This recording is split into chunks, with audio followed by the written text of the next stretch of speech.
James Carter was not your typical billionaire CEO. Unlike many of his peers who spent their days locked away in luxurious corner offices, James had always been a hands-on leader. He believed that the secret to success lay in staying connected to the heart of his business, the people and places that made it all possible. His restaurant chain, Carter's Bistro, was famous for its cozy atmosphere, delicious food, and friendly service. But lately, something wasn't right. Reports had started trickling in about one particular branch of Carter's Bistro located in a small, quiet town. Customer complaints were piling up. Long wait times, poor service, and even accusations of unclean conditions. At first, James dismissed these issues as isolated incidents. After all, running hundreds of restaurants across the country meant there would inevitably be some hiccups here and there. But when the feedback grew louder and more frequent, he couldn't ignore it anymore. One evening, while sitting alone in his home office surrounded by spreadsheets and performance reports, James decided it was time to take matters into his own hands. Instead of sending in inspectors or calling managers for meetings, he wanted to see things for himself. No entourage, no press, just him, a regular guy walking into a struggling restaurant to experience it like any other customer. The idea excited him. For once, he wouldn't be James Carter, CEO. He'd simply be Jim, a traveler passing through town looking for a good meal. The next morning, James dressed down in a pair of faded blue jeans, a plain gray hoodie, and sneakers. He left behind his expensive watch and designer sunglasses, opting instead for a simple baseball cap pulled low over his forehead. As he looked at himself in the mirror, he almost didn't recognize the man staring back.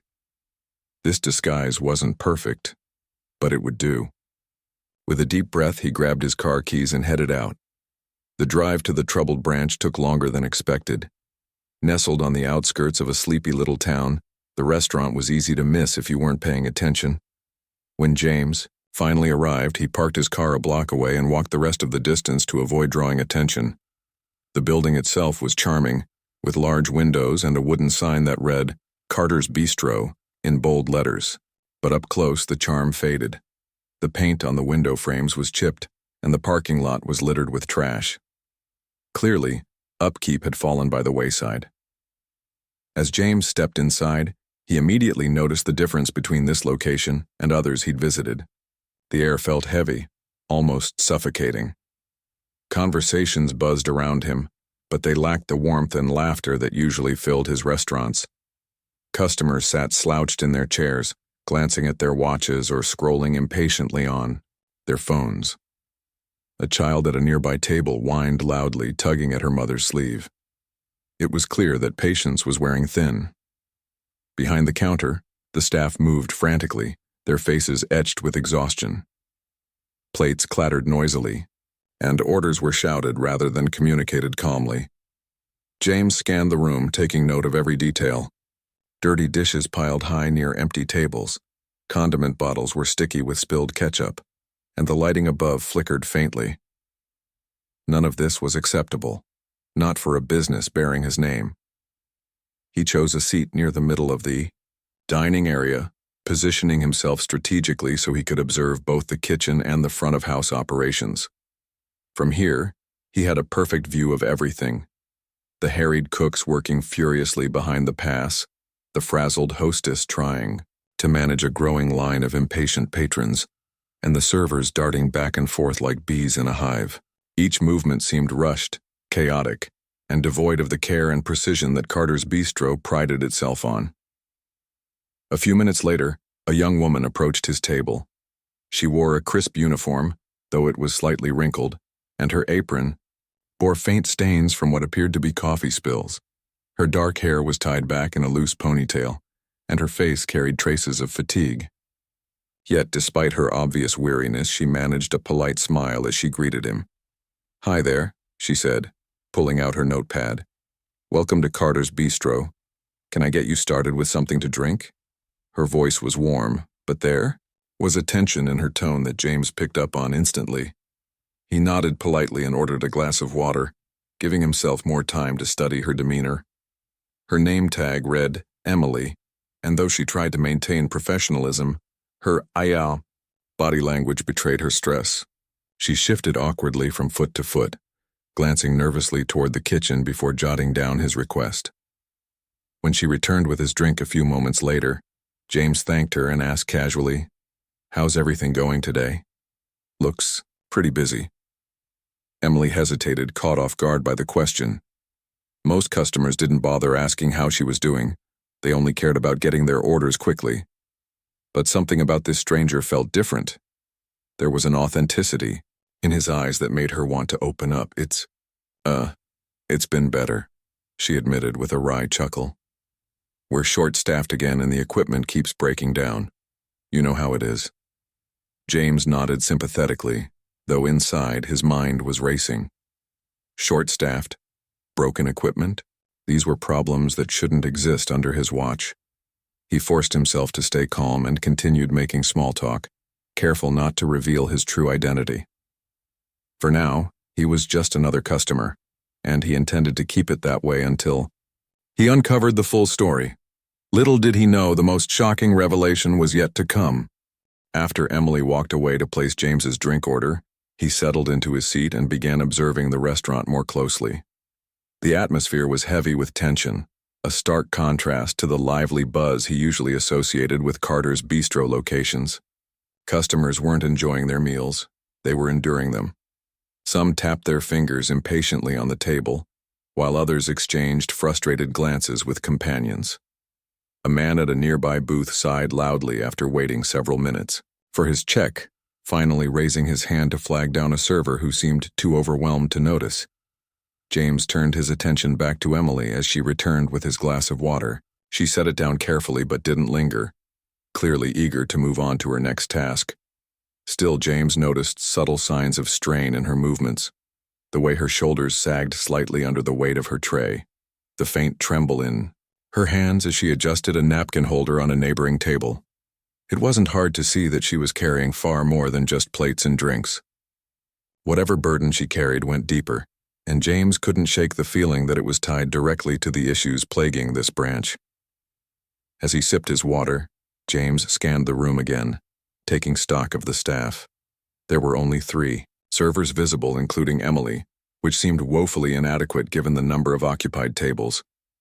One of them, a young man with tired eyes, darted between customers like a pinball, barely pausing to acknowledge orders before rushing off to the kitchen. Another, an older woman whose uniform looked faded and worn, leaned against the counter for a moment, closing her eyes as if trying to summon the energy to keep going. Even the hostess, stationed near the entrance, appeared frazzled, her once bright smile now reduced to a forced grimace as she greeted newcomers.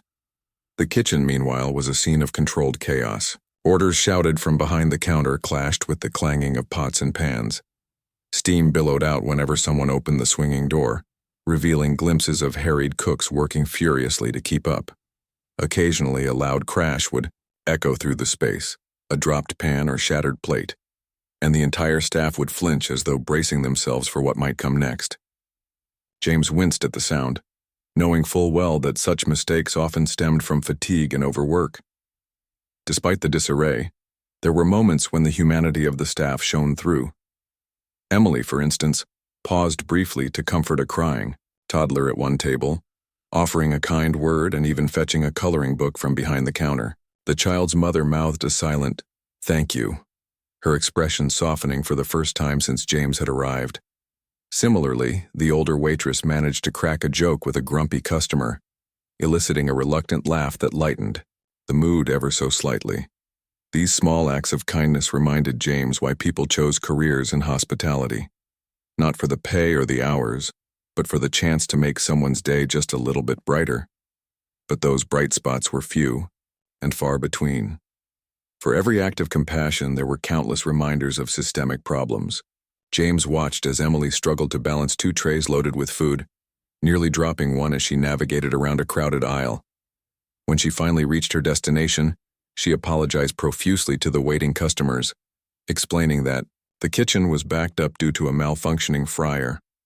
Her tone was apologetic, almost desperate, as though she feared being blamed for something entirely out of her control. It was during one of these chaotic lulls that James overheard a snippet. of conversation between Emily and another waitress. They had huddled together near the beverage station, using the brief respite to catch their breath. Though their voices were low, the frustration in their words carried across the room. "I don't know how much longer I can do this," Emily muttered, shaking her head. She glanced toward the kitchen, then lowered her voice further. "Corporate keeps cutting our hours and they're making us work twice as hard for half the pay. It's not fair, to us or to the customers." The other waitress nodded emphatically, her lips pressed into a thin line. "And the equipment keeps breaking down. We've complained so many times, but no one listens. They send inspectors once a year, take notes, promise changes, and then nothing happens. Meanwhile, we're stuck cleaning up messes they refuse to fix." Emily sighed deeply, running a hand through her ponytail. "I love this job, or at least I used to, but now, it feels like no matter how hard I try, it's never enough. And the worst part is, the customers suffer because of it. They deserve better." Her words struck James like a punch to the gut. He froze mid-sip, the glass of water hovering inches from his lips. Every complaint, every observation resonated with him, not just as a CEO, but as someone who genuinely cared about the legacy of his brand. Here was Emily, pouring her heart into a job that was slowly crushing her spirit, all while facing obstacles she shouldn't have to endure. And worse, she felt invisible, unheard by the very company she worked for. For a moment, James considered stepping in right then and there, pulling back the curtain and revealing himself as the CEO. But something stopped him. If he wanted to truly understand the depth of the problem, he needed to remain undercover a little while longer. So instead, he sat quietly, letting the weight of Emily's words sink in. When she returned to his table a few minutes later to check on his water, James found himself studying her face more intently. Up close, he could see the fine lines etched around her eyes, the slight shadow of exhaustion beneath them. Yet despite everything, there was still a spark of determination in her gaze, a refusal to give up, even when the odds felt insurmountable. That resilience intrigued him, and he realized he wanted to learn more. "How long have you worked here?" he asked casually, leaning forward slightly to engage her in conversation. Emily hesitated, caught off guard by the question. Most customers didn't care about her personal story. They just wanted their food delivered quickly and without fuss. But there was something genuine in James's tone, something that made her feel comfortable enough to answer honestly. "Almost 3 years, she said, managing a small smile. "Started right after college, thought it'd be temporary, but, well, life happens, you know?" James nodded, encouraging her to continue. "Do you enjoy it?" She let out a soft laugh, tinged with both amusement and sadness. "Some days, yeah. Other days." She trailed off, glancing toward the kitchen before finishing her thought. "Other days it's tough, but I stick with it because I believe in what we're supposed to represent. You know, good food, good service, a place where people feel welcome. Trouble is, it's getting harder to deliver on that promise." Her honesty was raw and unfiltered, and James felt a pang of guilt twist in his chest. This wasn't just Emily's struggle, it was his responsibility. The values she spoke of were the foundation upon which he'd built Carter's Bistro. Somewhere along the way, those ideals had been lost, buried under layers of bureaucracy and neglect. As Emily excused herself to tend to another table, James leaned back in his chair, his mind racing. The picture was becoming clearer, but it was far uglier than he'd anticipated. Broken equipment, understaffing, and a growing disconnect between corporate and local branches. All of it pointed to systemic failures that couldn't be ignored any longer. And yet, amidst the chaos, there was hope. People like Emily, who still believed in the mission despite the challenges, were proof that the spirit of Carter's Bistro hadn't died completely. All it needed was a spark to reignite it. 詹姆斯意识到，他必须采取行动，但他也知道，这不仅仅是为了修复一家餐厅的问题，而是为了重新点燃整个品牌的灵魂。James couldn't stop thinking about Emily's words. Her voice lingered in his mind long after she had walked away, tending to another table. The frustration, the exhaustion, the sense of being unheard, it all painted a picture far more troubling than he'd imagined. He had come here expecting to uncover operational inefficiencies or perhaps a lack of training among staff. What he hadn't anticipated was the depth of disillusionment that seemed to permeate every corner of this restaurant. As he sat there sipping his water, James noticed Emily returning to her earlier conversation with the other waitress. This time, their voices were even quieter, almost as if they feared being overheard. They stood near the beverage station again, refilling cups and sorting utensils while exchanging hushed remarks. James leaned slightly forward in his seat, pretending to scroll through his phone, but his ears were tuned entirely to their discussion. "I can't keep doing double shifts," Emily said, her tone heavy with exasperation. "Last week I worked 80 hours just to cover for Sarah when she called out sick. 80 hours. And you know what corporate did? Nothing. Not even an acknowledgement that we're drowning." The other waitress nodded sympathetically, her expression grim. "Yeah, and it's not like we're getting paid enough to make up for it. Have you seen the new schedule? They've cut everyone down to 30 hours max. How are we supposed to survive on that?" Emily sighed deeply, resting her elbows on the counter for a moment. "I don't know, I'm barely making rent as it is. If I lose any more hours..." She trailed off, shaking her head. "Forget about me. I'm worried about the customers, too. When we're stretched this thin, mistakes happen. Food gets cold, orders get mixed up, tables don't get cleaned. It's not fair to them. They come here expecting good service, and instead they leave feeling like they wasted their money." Her colleague let out a bitter laugh.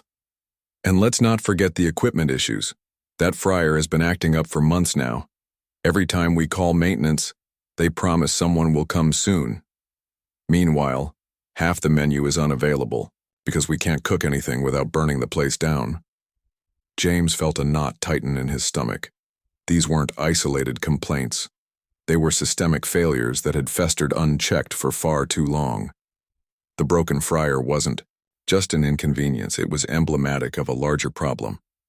His company had grown so large, so focused on expansion and profit margins, that it had lost sight of the people who kept it running, the employees and the customers. But what struck James most was how resigned Emily sounded. There was no anger. In her voice, only sadness, a quiet acceptance that things might never improve. It was as though she'd given up hope of being heard, of seeing real change. That realization hit James harder than anything else.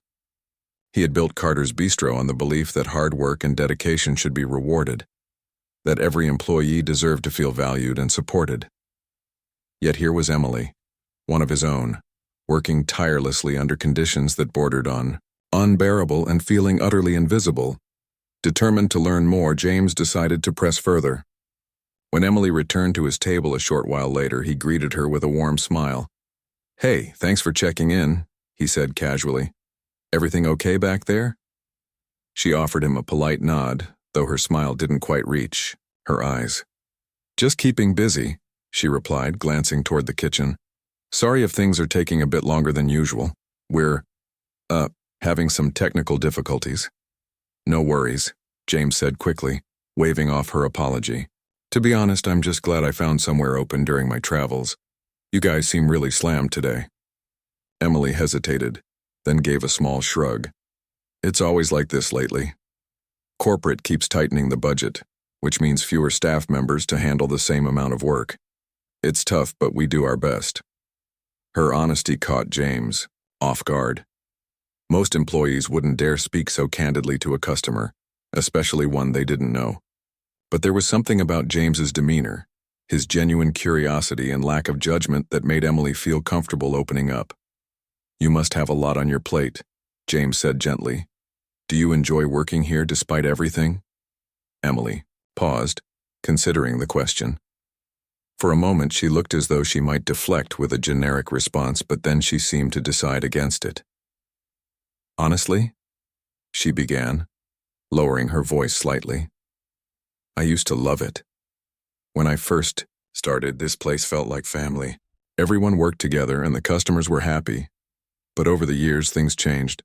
Budget cuts, understaffing, broken equipment. It's like the heart of the business got lost somewhere along the way." James nodded slowly, absorbing her words. "That sounds frustrating. Do you think corporate knows what's going on here?" Emily let out a humorless laugh. I doubt it. Even when we send feedback, it feels like it goes into a black hole. No one listens.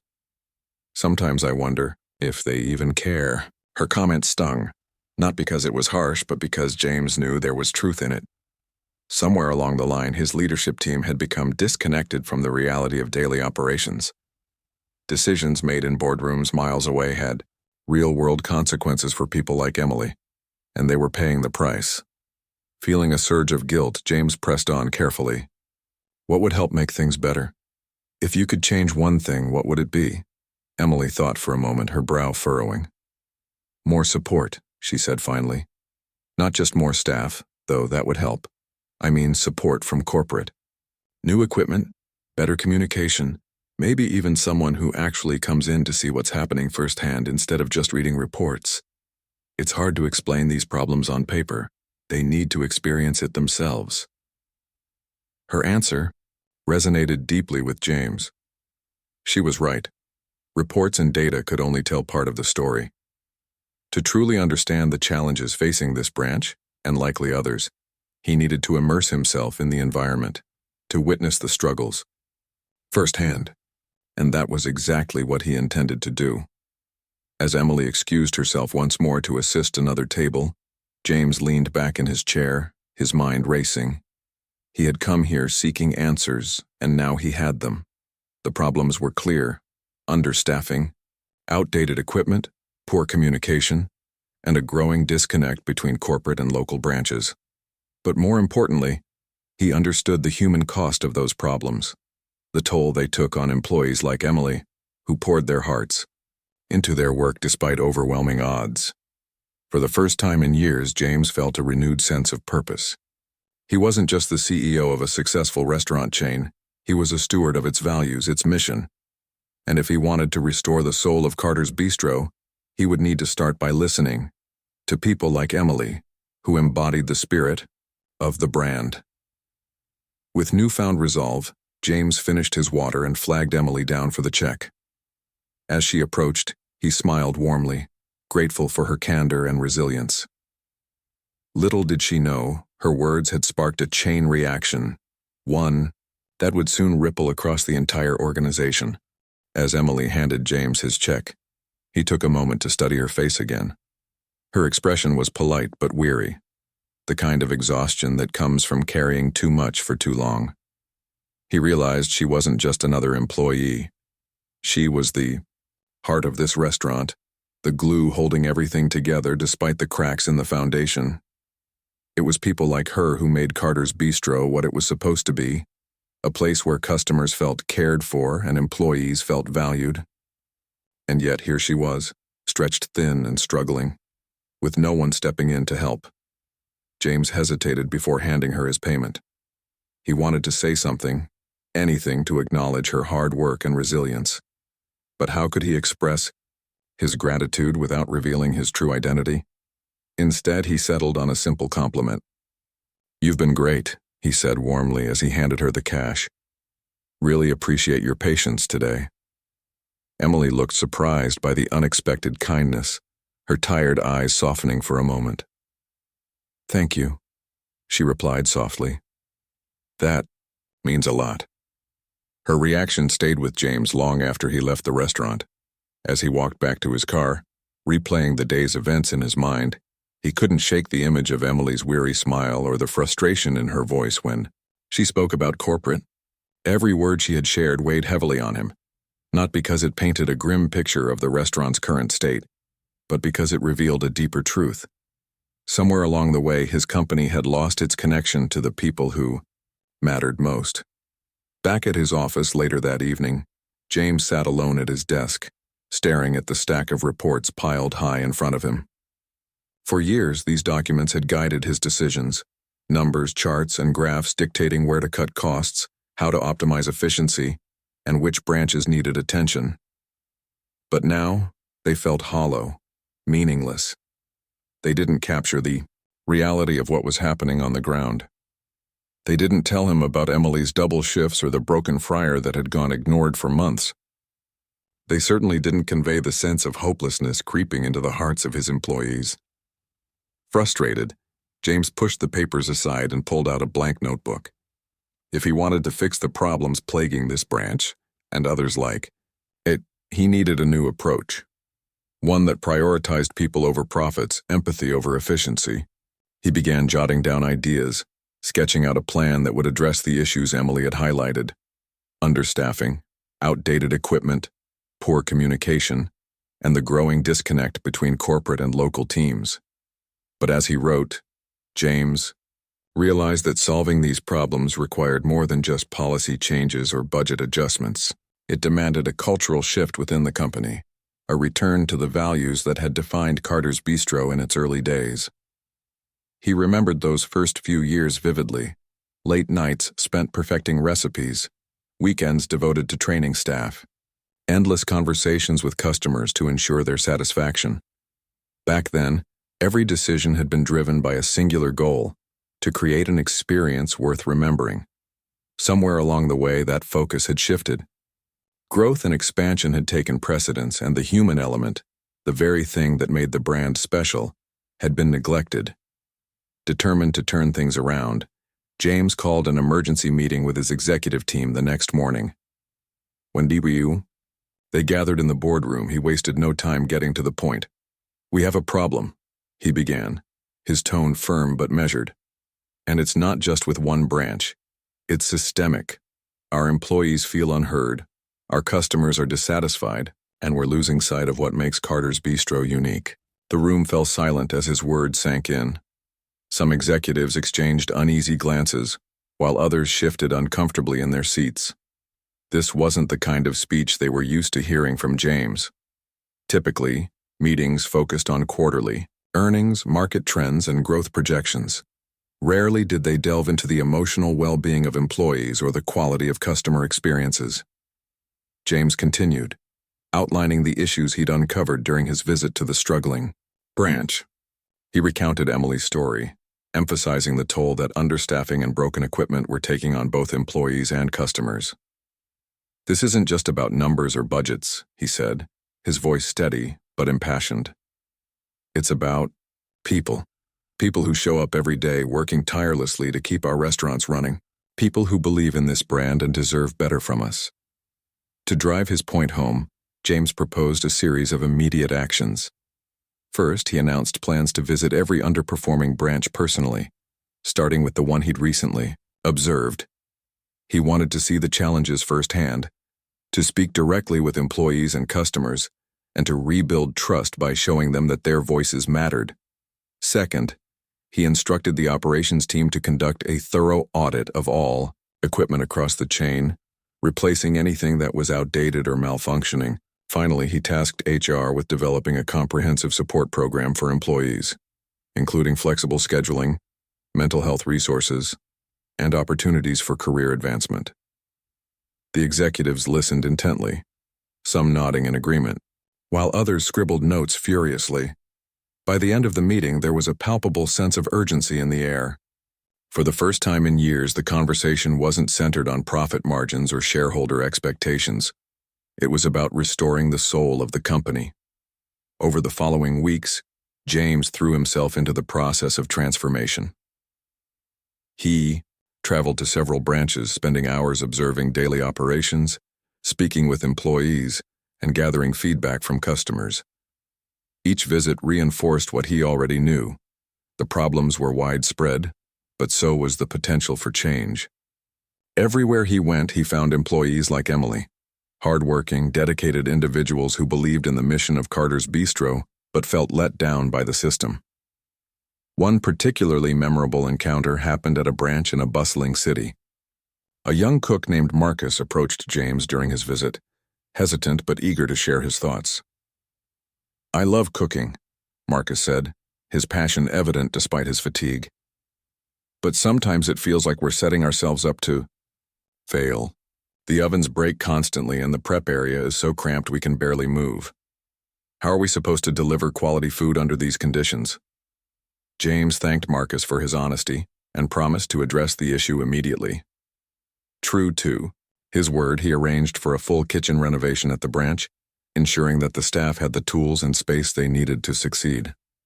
When Marcus learned about the upgrades, His gratitude was overwhelming.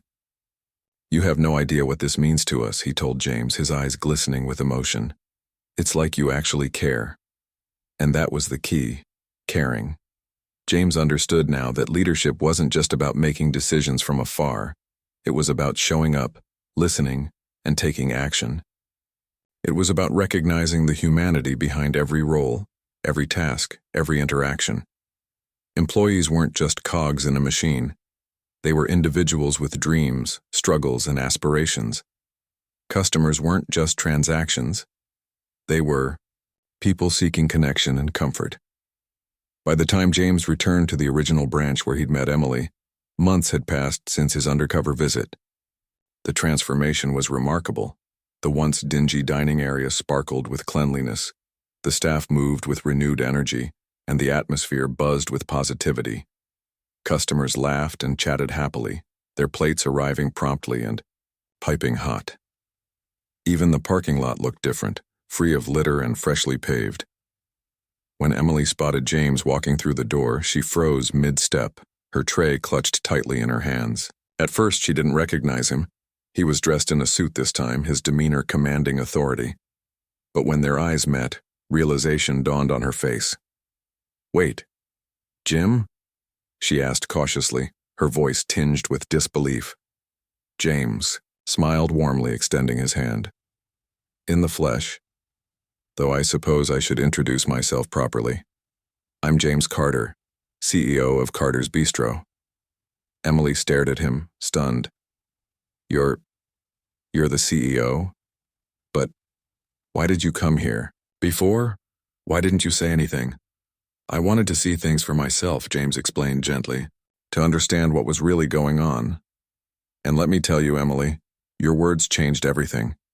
You helped me see what we were missing, the importance of listening, of being present.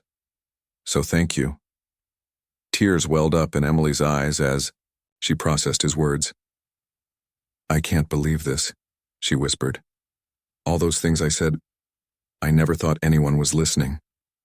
"Well, I was," James replied firmly, "and I want you to know that we're committed to making things right, not just here but everywhere. You've earned this, Emily. All of you have." With that, James extended an offer, a promotion to assistant manager, giving Emily a leadership role in the branch she had fought so hard to improve. She accepted tearfully, overwhelmed by the opportunity, but determined to rise to the challenge. As James left the restaurant that day, he felt a profound sense of fulfillment. The road ahead wouldn't be easy. There was still much work to be done, but he knew they were moving in the right direction. By putting people first, by truly listening and acting on their needs, Carter's Bistro could become more than just a successful business. It could become a place where everyone, employees and customers alike, felt seen, heard, and valued. And that, James realized, was the greatest success of all. James's decision to take action didn't stop with his visit to the struggling branch or the changes he implemented across the company. He knew that real, lasting transformation required more than quick fixes. It demanded a fundamental shift in how Carter's Bistro operated as a business. This wasn't just about repairing equipment or hiring additional staff. It was about rebuilding trust, rekindling passion, and restoring the values that had once made the brand beloved by employees and customers alike. The first step in this journey was addressing the root causes of the problems. James understood that many of the issues stemmed from decisions made at the corporate level, decisions that prioritized short-term gains over long-term sustainability. Budget cuts had led to understaffing, outdated equipment, and inadequate training programs. While these measures may have boosted profits temporarily, they came at a steep cost. Employee morale plummeted, customer satisfaction suffered, and the very foundation of the business began to crumble. To reverse this trend, James called for a complete overhaul of the company's operational priorities. He instructed his leadership team to create a new framework, one that placed people at the center of every decision. This included revisiting staffing policies to ensure fair wages and reasonable workloads, investing in state-of-the-art kitchen equipment, and establishing regular check-ins between corporate representatives and local branches. No longer would feedback from employees and customers be ignored or dismissed. Instead, it would serve as the cornerstone of future strategies. But perhaps the most significant change came in the form of James's personal commitment to staying connected with his workforce. In the months following his undercover visit, he embarked on what he called the Heart of Bistro tour. The initiative involved traveling to dozens of locations nationwide, spending time with employees, observing daily operations, and engaging directly with customers.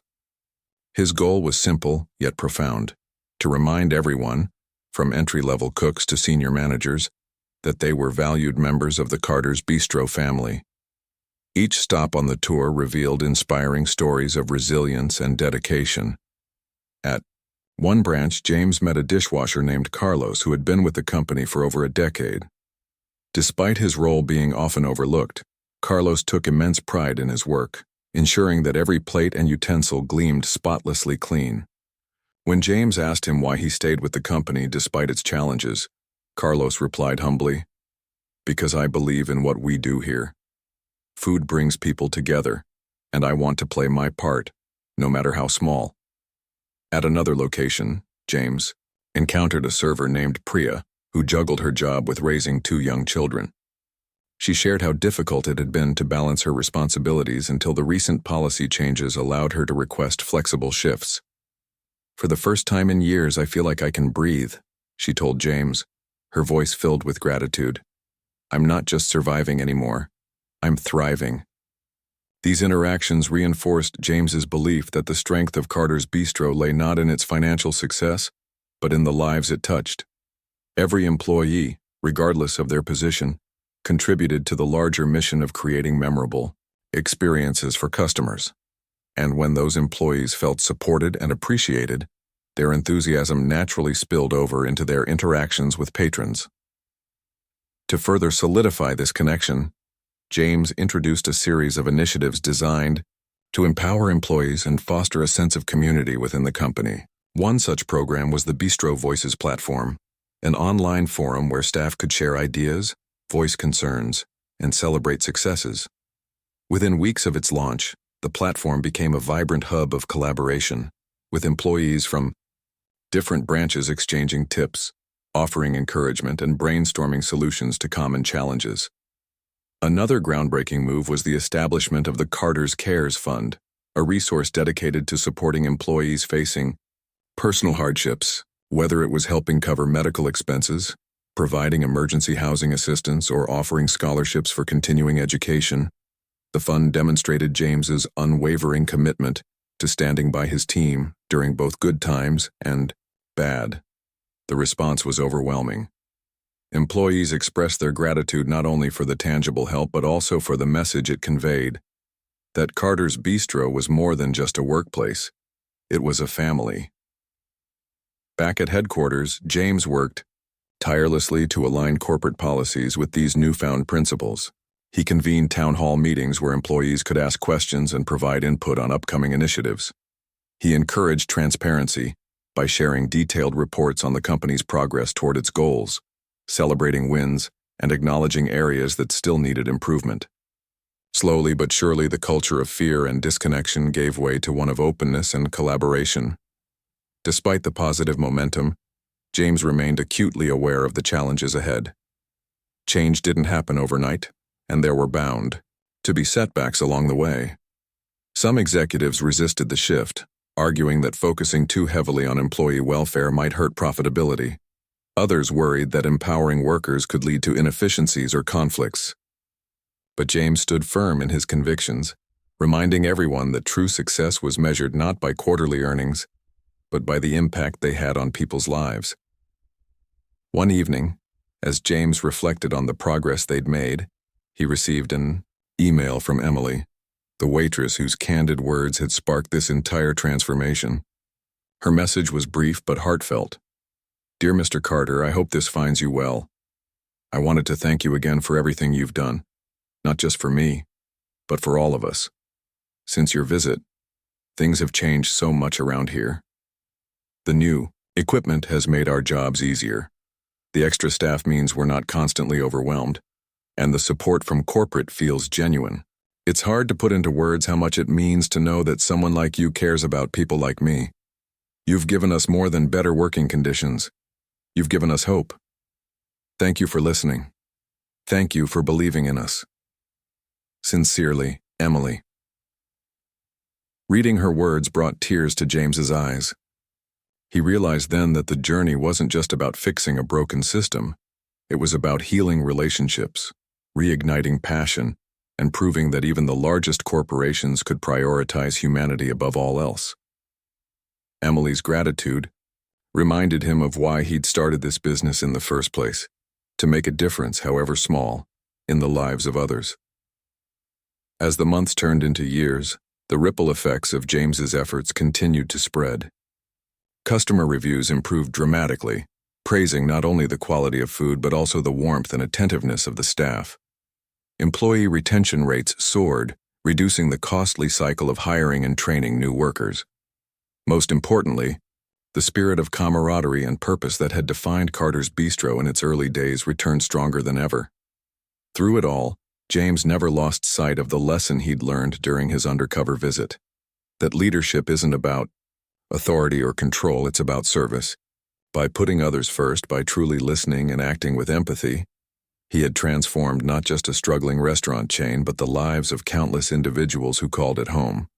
And in doing so, he had rediscovered the heart of his own legacy, a legacy built not on wealth or fame but on the simple yet powerful act of caring. Months had passed since James Carter's undercover visit to the struggling branch of Carter's Bistro, and the transformation was nothing short of remarkable. What had once been a chaotic, disorganized restaurant now radiated with energy, warmth, and purpose. Customers streamed in daily, their laughter filling the air as they enjoyed meals crafted with care and served with genuine smiles. Employees moved with confidence, their steps lighter, their spirits lifted by the knowledge that their hard work was finally being recognized and rewarded. James returned to the branch unannounced one sunny afternoon, this time without any disguise. Dressed in his usual tailored suit but carrying the same humility he'd shown during his undercover visit, he walked through the doors and was immediately struck by the vibrancy of the space. The chipped paint on the window frames had been replaced. The lighting was bright and inviting, and the dining area buzzed with happy chatter. It was a stark contrast to the dreary atmosphere he'd encountered months earlier. As he scanned the room, his eyes landed on Emily. She stood near the counter, chatting warmly with a group of regular customers who greeted her like an old friend. Her uniform was crisp and clean, her ponytail neatly tied back, and her smile, once strained and forced, now radiated authenticity. When she spotted James, her expression shifted from surprise to recognition, and then to overwhelming gratitude. "Mr. Carter," she exclaimed, hurrying over to greet him. "You're back." James chuckled softly, extending his hand. "I am, and it looks like you've been busy." Emily shook her head in disbelief, her voice tinged with emotion. "I still can't believe it's you, the CEO of all people, walking into our little branch and seeing what we were going through. You didn't have to do any of this, but you did. I don't know how to thank you." "There's no need to thank me," James replied sincerely. "You're the one who deserves credit. You and everyone else here kept this place running even when things felt impossible. All I did was listen and act on what I heard." His words brought tears to Emily's eyes, but she quickly blinked them away, laughing softly. "Well, whatever you did, it worked. Look around. Everything is different now. The equipment works, we have enough staff, and the customers are happier than ever. Even the vibe feels lighter, you know? Like we're not just surviving anymore, we're thriving." James nodded, taking in the scene around him.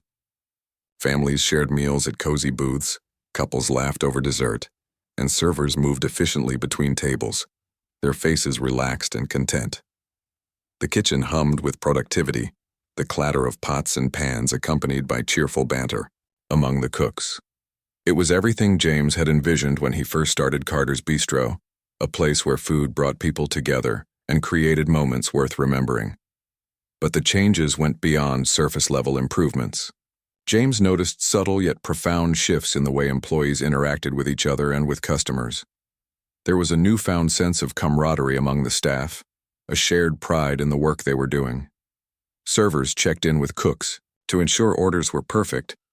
Managers supported their teams without micromanaging, and everyone seemed genuinely invested in making the restaurant a success. Customers picked up on this positive energy, leaving glowing reviews and spreading the word about the exceptional service they received. One customer, an elderly man seated near the window, caught James's attention. He was sipping coffee while reading a newspaper, occasionally glancing up to watch the bustling activity around him. Sensing an opportunity, James approached him with a friendly smile. "Good afternoon," James said warmly. "How's everything today?" The man looked up, his eyes crinkling with a smile. "Oh, it's wonderful. I come here every week. It's become my favorite spot. The food is great, of course, but it's the service that really stands out. Everyone remembers my name, asks how I'm doing. It's like coming home." James beamed at the compliment, glancing toward Emily, who was watching the exchange with quiet pride. "That's exactly what we aim for," he told the man. "Thank you for sharing that." As he continued touring the restaurant, James made a point to speak with several employees, thanking them for their dedication and asking how they were, adjusting to the changes. Each conversation reinforced his belief that the company's renewed focus on people was paying off. One young cook named Marcus, whom James had met during his earlier visits, proudly showed off the upgraded kitchen equipment, explaining how much easier it made his job. Another server, Priya, shared how the flexible scheduling policy had allowed her to spend more time with her children, strengthening her bond with her family. By the end of the day, James felt a deep sense of fulfillment. This wasn't just a successful turnaround story. It was proof that businesses could thrive while prioritizing humanity. Too often, companies sacrificed compassion for profit, treating employees as expendable resources rather than vital contributors. But Carter's Bistro had proven that the opposite approach was not only possible but sustainable. Before leaving, James gathered the entire staff for a brief meeting. Standing in the center of the dining room, he addressed them with heartfelt sincerity. "I want to start by saying thank you to all of you. None of this would have been possible without your hard work, resilience, and belief in what we're building here. When I visited months ago, I saw challenges, but I also saw potential. Potential in this location, in this team, and in the impact we could have on our community. Today, I see that potential realized." He paused, letting his words sink in before continuing. "This isn't the end of our journey, it's just the beginning. We'll keep listening, keep improving, and keep putting people first. Because at the heart of Carter's Bistro isn't food or profits, it's you. Every single one of you makes this brand special, and I'm honored to stand alongside you as we move forward." The room erupted in applause, cheers, and even a few tears. Emily stepped forward, unable to contain her emotions. "We couldn't have done it without you, Mr. Carter. You reminded us why we love this job, and why we matter. Thank you for believing in us." As James left the restaurant that evening, he reflected on the lessons he'd learned throughout this experience. Leadership wasn't about wielding power or making decisions from afar. It was about showing up, listening deeply, and taking action based on what truly mattered. Success wasn't measured by revenue or market share, but by the lives touched and the connections forged along the way. In the weeks and months that followed, James continued to champion the values that had revived Carter's Bistro. He expanded the Heart of Bistro tour to international locations, ensuring that every employee, no matter where they worked, felt seen and valued. He introduced mentorship programs to help workers grow within the company, whether they aspired to become chefs, managers, or executives. And he remained steadfast in his commitment to transparency, regularly hosting town halls and soliciting feedback from employees at all levels. Under James's leadership, Carter's Bistro flourished. Not just financially, but culturally. The brand became synonymous with excellence, empathy, and innovation, earning accolades from industry leaders and loyal customers alike.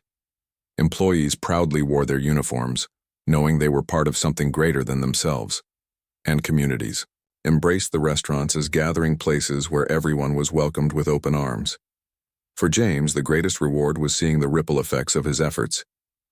Stories poured in from across the globe, a struggling single mother who found stability through the Carter's Cares Fund, a dishwasher promoted to sous chef after years of dedication, a teenager inspired to pursue culinary school after working part-time at a local branch.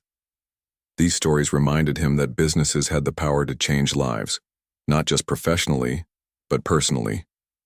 Years later, when asked about the defining moment of his career, James always pointed to that fateful day when he walked into the struggling branch as an undercover diner. "It taught me that leadership isn't about titles or authority," he would say.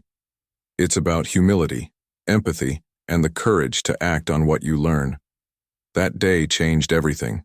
For me, for Carter's Bistro, and for the thousands of people who call this company home.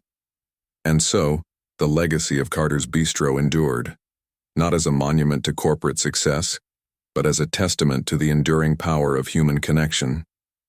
By choosing to put people first, James had transformed not only a business but countless lives, including his own.